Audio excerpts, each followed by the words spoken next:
बिस्मिल्लाहिर्रहमानिर्रहीम, अस्सलाम वालेकुम। उम्मीद है कि आप सब खैरियत से होंगे। सबसे पहले तो तमाम मैट्रिक के स्टूडेंट्स को बहुत बहुत मुबारक हो और इंटरमीडिएट के स्टूडेंट्स को मुबारकबाद मैं अपनी पिछली वीडियो में दे चुका हूँ। जैसे कि आपको पता है कि पंजाब बोर्ड का जो रिज़ल्ट है वो 98% आया है, यानी तमाम स्टूडेंट्स को उन्होंने पास किया है। क्योंकि इस बार पॉलिसी थी कि जो स्टूडेंट फेल होगा किसी इलेक्टिव सब्जेक्ट में, क्योंकि इलेक्टिव के एग्ज़ाम्स हुए हैं, तो उसको हम 33% मार्क्स देकर पास कर देंगे, इसलिए 98% रिज़ल्ट है। सिवाय एब्सेंट स्टूडेंट्स के कोई भी स्टूडेंट फेल नहीं हुआ, तो तमाम स्टूडेंट्स को बहुत बहुत मुबारक। अल्लाह ताला आपको मज़ीद कामयाबियाँ अता फ़रमाए। आज की इस वीडियो में हम स्टैटिस्टिक्स देखेंगे कि मुख्तलिफ बोर्ड्स में कितने स्टूडेंट्स ने कितने नंबर हासिल किए, और स्पेशल एग्ज़ाम्स के हवाले से मैं आपको बताऊँगा। और वो स्टूडेंट्स जिनको अपना रिज़ल्ट पसंद नहीं है, यानी वो इससे सेटिस्फाई नहीं है, तो वो रीचेकिंग करवा सकते हैं या नहीं करवा सकते, और उसका क्या प्रोसीजर है। और इसके अलावा जो स्पेशल एग्ज़ाम्स हैं उसके अंदर कौन कौन से स्टूडेंट्स अपीयर हो सकते हैं, और जितने भी स्टूडेंट्स के क्वेश्चंस थे जो मुझे व्हाट्सएप के ऊपर मैसेजेस आ रहे हैं या कमेंट्स में पूछ रहे हैं, वो सारे मैं आंसर करने की पूरी कोशिश करूँगा। तो वीडियो मुकम्मल देखिएगा बगैर स्किप किए। सबसे पहले अगर हम स्टैटिस्टिक्स देखें तो स्टैटिस्टिक्स के मुताबिक लाहौर बोर्ड में जो 1100 में से 1100 नंबर स्टूडेंट्स ने लिए, उनकी तादाद तकरीबन 700 है। और मुल्तान बोर्ड में 400, इस तरह से बाकी दीगर बोर्ड्स में, तो ये हज़ारों की तादाद में स्टूडेंट्स हैं। यानी इंटरमीडिएट में भी बहुत सारे स्टूडेंट्स के 1100 आउट ऑफ 1100 मार्क्स थे, लेकिन मैट्रिक के अंदर जो है वो इससे 3-4 गुना ज़्यादा बढ़ गए स्टूडेंट्स। यानी कि बहुत सारे स्टूडेंट्स हैं जिनके 1100 आउट ऑफ 1100 मार्क्स हैं, यानी 100% मार्क्स हैं। और आने भी थे, जाहिर सी बात है, क्योंकि इस बार इलेक्टिव सब्जेक्ट्स के एग्ज़ाम्स हुए और इलेक्टिव में पूरे नंबर लेना कोई मुश्किल काम नहीं होता, तो उसी के मुताबिक आपके कंपलसरी के लग गए। और अगर कोई पूरे नंबर नहीं भी लेता तो 5% उन्होंने मार्क्स वैसे ही ऐड करने थे, प्रैक्टिकल भी नहीं हुए, उसके भी मार्क्स लगा दिए गए। तो बहुत सारे स्टूडेंट्स की तादाद है जो 1100 के ऊपर नंबर पर मौजूद हैं। और मैंने 2 महीने पहले ही बता दिया था कि बोर्ड्स ने इस बार पोजीशंस अनाउंस नहीं करनी, पंजाब में किसी भी बोर्ड की पोजीशन अनाउंस नहीं होगी, क्योंकि उनको पता था कि इस बार जो है वो एक नंबर के ऊपर जो है वो हज़ारों की तादाद में स्टूडेंट्स होंगे, तो हम किस तरह पोजीशन अनाउंस करेंगे और किसको फर्स्ट पे और किसको सेकंड पे हम कंसिडर करेंगे। तो मैंने 2 महीने पहले ही आपको बता दिया था। इसके बारे में कोई ऑफिशियल नोटिफिकेशन तो नहीं था, लेकिन ये चूँकि एक अंदर की खबर थी तो मैंने आपसे 2 महीने पहले ही शेयर कर दी थी। मेरे चैनल पे वीडियो भी सबूत के तौर पर मौजूद है। अच्छा, अब इसके अंदर ये है कि जो मैट्रिक के स्टूडेंट्स हैं, अब उनमें एक बहुत ही परेशानी भी है, यानी बहुत से स्टूडेंट्स परेशान भी हैं और बहुत से स्टूडेंट्स बहुत ज़्यादा खुश भी हैं।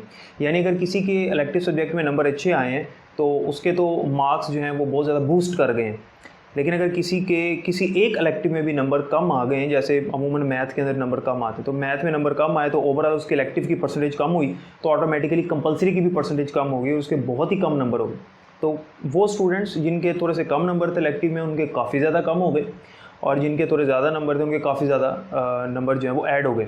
तो ये 2 कैटेगरी के स्टूडेंट्स इस टाइम पे मौजूद हैं। तो वो स्टूडेंट जो अपने रिजल्ट से सेटिस्फाई नहीं हैं और अपने पेपर रीचेक करवाना चाहते हैं, तो वो पेपर रीचेक करवाने के लिए बोर्ड की वेबसाइट विज़िट कर सकते हैं और वहाँ से रीचेकिंग के लिए एप्लीकेशन दे सकते हैं, या मुतलका बोर्ड जो है वहाँ पर भी फ़िज़िकली जाकर एप्लीकेशन दे सकते हैं। और इसका टाइम आपके पास तकरीबन 10 दिन का होता है रिज़ल्ट के अनाउंस होने के बाद। उसके बाद अगर स्पेशल एग्ज़ाम्स की बात करें, तो अगर कोई स्टूडेंट कहता है कि मैं अपने एग्ज़ाम्स जो मैंने दिए हैं मैं इनसे सेटिस्फाई नहीं हूँ मार्क्स से और मैं इसको इम्प्रूव करना चाहता हूँ, तो इसमें एक क्वेश्चन स्टूडेंट का ये था कि बहुत सारे स्टूडेंट्स पूछ रहे थे कि क्या हम तीनों इलेक्टिव सब्जेक्ट्स के पेपर देंगे। तो याद रखिएगा कि जिस सब्जेक्ट में, वैसे तो बोर्ड की तरफ से कोई वाज़ेह पॉलिसी नहीं आई, फेडरल बोर्ड की आई थी प्रमोशन पॉलिसी के साथ, उन्होंने स्पेशल एग्ज़ाम्स की पॉलिसी भी जारी की थी, तो उसमें भी इसी तरह से था।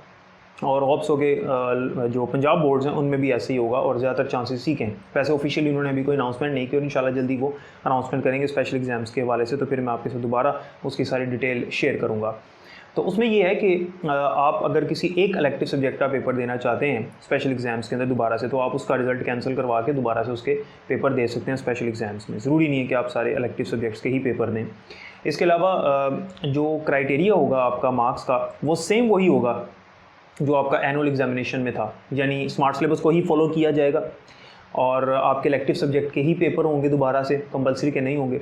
और वही पॉलिसी है 33% मार्क्स वाली। अगर कोई स्टूडेंट खुदा नास्ता फेल हो जाता है तो उसको 33% मार्क्स देकर पास कर दिया जाएगा, सिवाय एब्सेंट स्टूडेंट्स के, उनको पास नहीं किया जाएगा। ठीक है, ये तो इस साल पॉलिसी थी है, जो अपना दाखिला भिजवाता है स्पेशल एग्ज़ाम्स के लिए और फिर एब्सेंट हो जाता है तो उसके लिए कोई भी ऐसा चांस नहीं है कि उसको पास कर दें।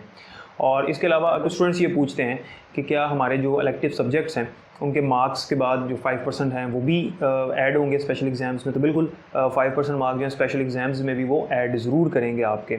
और जो स्पेशल एग्ज़ाम्स है वो इंटरमीडिएट के 27 नवंबर 2021 को होंगे और जो मैट्रिक हैं उनके 11 दिसंबर 2021 को एग्ज़ाम्स होंगे, स्पेशल एग्ज़ाम्स। और फेडरल बोर्ड ने स्पेशल एग्ज़ाम्स को सेकंड एनुअल एग्जामिनेशन का नाम दिया है। इसका मतलब ये है कि साल में 2 दफ़ा पेपर लिए जा रहे हैं, यानी 2 चांस दिए जा रहे हैं स्टूडेंट्स को। तो इसमें इम्प्रूवर्स के स्टूडेंट्स पूछ रहे थे, क्योंकि इम्प्रूवर्स के पास एक चांस होता है, तो इम्प्रूवर के स्टूडेंट्स भी मुझे पूछ रहे थे कि सर क्या हमने अपना एक चांस अवेल कर लिया है, तो क्या अब हम स्पेशल एग्ज़ाम्स में दोबारा पेपर दे सकते हैं? तो बिल्कुल आप लोग दे सकते हैं। स्पेशल एग्ज़ाम जो है वो तमाम स्टूडेंट्स के लिए, कोई भी स्टूडेंट अपने जो है स्पेशल एग्ज़ाम में अपीयर होकर अपने मार्क्स को इम्प्रूव कर सकता है। तो ये एक डिटेल थी इसके बारे में। बाकी अगर हम बात करें स्पेशल एग्ज़ाम्स का दाखिला कब आपने भेजना है और सिंगल फ़ीस और डबल फ़ीस के साथ, तो वो मैं डिटेल आपके साथ शेयर कर देता हूँ। अभी तक सिर्फ मुल्तान बोर्ड वालों ने इसके बारे में एक नोटिफिकेशन जारी किया है, जिसमें सिंगल फ़ीस के साथ आप अपना दाखिला फॉर्म बोर्ड में जमा करवा सकते हैं, जो कि 18 अक्टूबर से लेकर 1 नवंबर तक इसकी डेट है। अगर आप लेट हो जाते हैं तो 2 नवंबर से लेकर 8 नवंबर तक आपको डबल फ़ीस देनी पड़ेगी, और अगर इससे भी आप लेट हो जाते हैं तो 9 नवंबर से 15 नवंबर तक आपको 3 गुना फ़ीस अदा करनी होगी। फिर आपका दाखिला जो है वो स्पेशल एग्ज़ाम्स के लिए कंसिडर कर लिया जाएगा।